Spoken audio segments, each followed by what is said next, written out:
pleasantly fighting it out. There you see the two of them, and right behind them is Dre Dirks. He's sitting back there in the 9th place, waiting for something to happen. But both these guys, Rutherford and Tarantino, were veteran riders, as you said earlier, and who's to know? Maybe Rutherford can get it back together and get up with the leaders. And jumping into the middle of all of this is the yellow bike, the Suzuki of Mike Healey from Costa Mesa. He has taken 9th away from Dirks. And trying to move in on Tim Rutherford for 8th. So Healey is making a charge right now as they go off the Devil's Drop, literally side by side. Rutherford holds on to that spot, but boy, he's getting all kinds of pressure from Healey as Healey dives inside there over that jump and takes it. So Healey moves into 8th and now kind of puts about 6 bike lengths on Rutherford. And watching these guys, you know why medical experts have been able to document that they are the best conditioned athletes in the world, even ahead of soccer players. And the amount of training that they go through is incredible.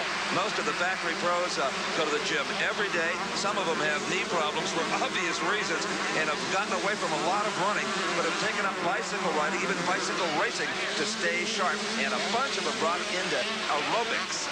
Well, they've got to be into just about anything because this has to be the most physically punishing form of motorsports. And as you say, one of the most demanding kinds of athletic competition in the world. All right, there is your 5th place rider, and what an interesting story he is. That is Shaun Kalos. He is 14 years old, one of the youngest, if not the youngest, of the professional riders out of Arizona. Interesting story. It's his grandfather that finances his racing aspirations and his career. Earlier, I had the chance to talk to Shaun. Most types of motorsports, you have to be at least 16 years old and often 18 or 21. But I'm with a young man, Shaun Kalos from Arizona, who's come into motocross in a big way. And you are how old, Shaun? 14. So you got yourself a little bit of a problem with some of the sanctioning bodies, right? As some people say, yeah. Well, you're running real strong in this particular kind of competition. You run at Carlsbad before? Yeah, I have plenty of times. So you feel comfortable about this place, huh? Oh yeah, I like this track. It's, you know, gets rough, and that's my kind of style. You like rough tracks, huh? Yeah. Look out, world. Imagine what Shaun Kalos, if he sticks with it, will be like at 18. He's got 4 years to get to that point. He could win everything on this planet. Well, I'll tell you what, his grandfather showed up here with a great, big, very expensive motor coach that has the motorcycle and the shop in the back and terrific living quarters up front. So they are well equipped, and I think they're going to be in it for a while. And Brock, here is the fight for the 3rd position in yellow. 65, George Holland on the Suzuki, and pulling up within a bike length or so of it, number 39, Larry Brooks. Out in front of them is number 18, Doug Dubach, who is currently 2nd, behind Carroll Richardson, who's way out there. But the pack has moved up on the leader, number 2, Carroll Richardson, on the green Kawasaki, particularly number 18, Doug Dubach, who is threatening to pass him. Boy, look at that. Dubach carried that jump a long ways. Oh, he bobbled. Looks like he might have caught the tail end of Richardson. And there goes George Holland underneath Dubach to take 2nd place. That's right. George Holland on the Suzuki, now in 2nd. Let's take a look at it again. Number 18 as he tries to make the pass on Richardson. You know, Brock, he did it all by himself, I think. Oh, yeah. He almost dropped the bike, but he recovered quickly, but not quickly enough. So you see George Holland there in the yellow shirt slip underneath him and grab that 2nd spot. So big break for Holland. Not a good move for Dubach. Dubach coming back, though, hard. Look at him on the outside there in that red and white Yamaha. But look at Holland. Moves past Richardson to take the lead. George Holland, a full-time factory pro from Central California who hopes someday to raise almonds when he quits racing, Brock, is now out in front, and he is trucking. He sure is. Moved past both Richardson and Dubach from 3rd place and right into the lead. But here is Dubach challenging.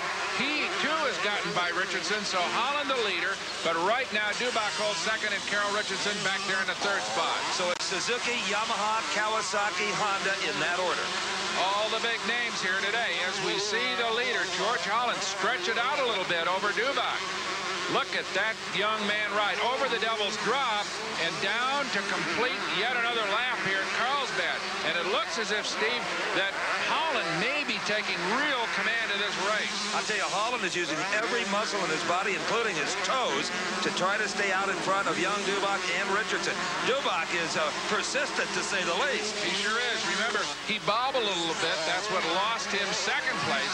But he came back and got past Carroll Richardson to hold on to that second spot, and right now is only a matter of inches behind George Holland. But Dubach has got Holland set up for a pass. It's Dubach with a better line in midair. Dubach takes the lead for the first time on the Yamaha. What a pass, airborne, as we see Doug Dubach move into maybe about 6 or 7 bike lengths. Boy, he has been riding his heart out in this race, Steve. Fell back, came back, and look at Holland ride way wide. And here's your rate for third.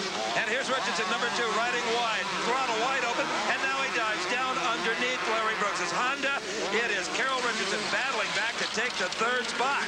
But I'll tell you what, Larry Brooks might have got caught off guard. Brooks is back in the third position. What a man-on-man duel. I wonder, Steve, whether or not Richardson's having problems with that bike. Remember, he was way out front, dominated the opening laps of this moto, and now is really fighting to hold on to third and fourth spot. And the rest, and the leaders, both Dubach and Holland, have moved way out front from him. Well, Dubach is our leader coming through on the Yamaha with the white fenders there, but right behind him in yellow is a guy who makes 6 figures a year to put Suzuki in the winter circle. They don't like it when he loses. And he's got only 1 lap, less than 2 minutes, to try to take the lead away from Doug Dubach on the rival make Yamaha. This is it, the final circuit in this moto. And a real challenge because Dubach has moved out to a pretty solid lead. 10 or 12 bike lengths on a moto of this length can be like 10 laps in a big super speedway. Look at Dubach fly. Good rider, Dubach. Absolutely, but the experience would have to go to the man behind him, George Holland. Holland is starting to pick it up just a little bit. He's got about a half a lap to go to make up about 15 bike lengths. He is still creeping up. Coming up on that Yamaha is George Holland. Well, we saw, of course, him lose the lead on this jump that they're coming up to very quickly, so it'll be interesting to see whether or not Holland can pull it back as they go to the top of the hill and head down the Carlsbad Freeway. I'll tell you what, that downhill section is probably the scariest part of this course, and that's where experience will pay off. You've ridden bikes, Buck, you know what I mean? It's about 4 times as hard to go downhill as it is uphill. And here comes Holland. Probably 70 miles an hour, jumps of almost 100 feet, and look at this. Holland muscles his way past Dubach to take the lead. Now Holland just outbraked him, looked over his right shoulder, didn't see him. That's because Dubach was on his left. What a move on the part of George Holland, the new leader. So he had 1 lap to pull it off, and it looks like he's going to do it. He's got to, though, stay right side up, Steve. And, boy, I'll tell you what, on a motorcycle as unstable as these machines are, on this kind of a track surface, that ain't easy. And I don't care what brand of Japanese motocross bike, the viewer might only be proud of all of them today.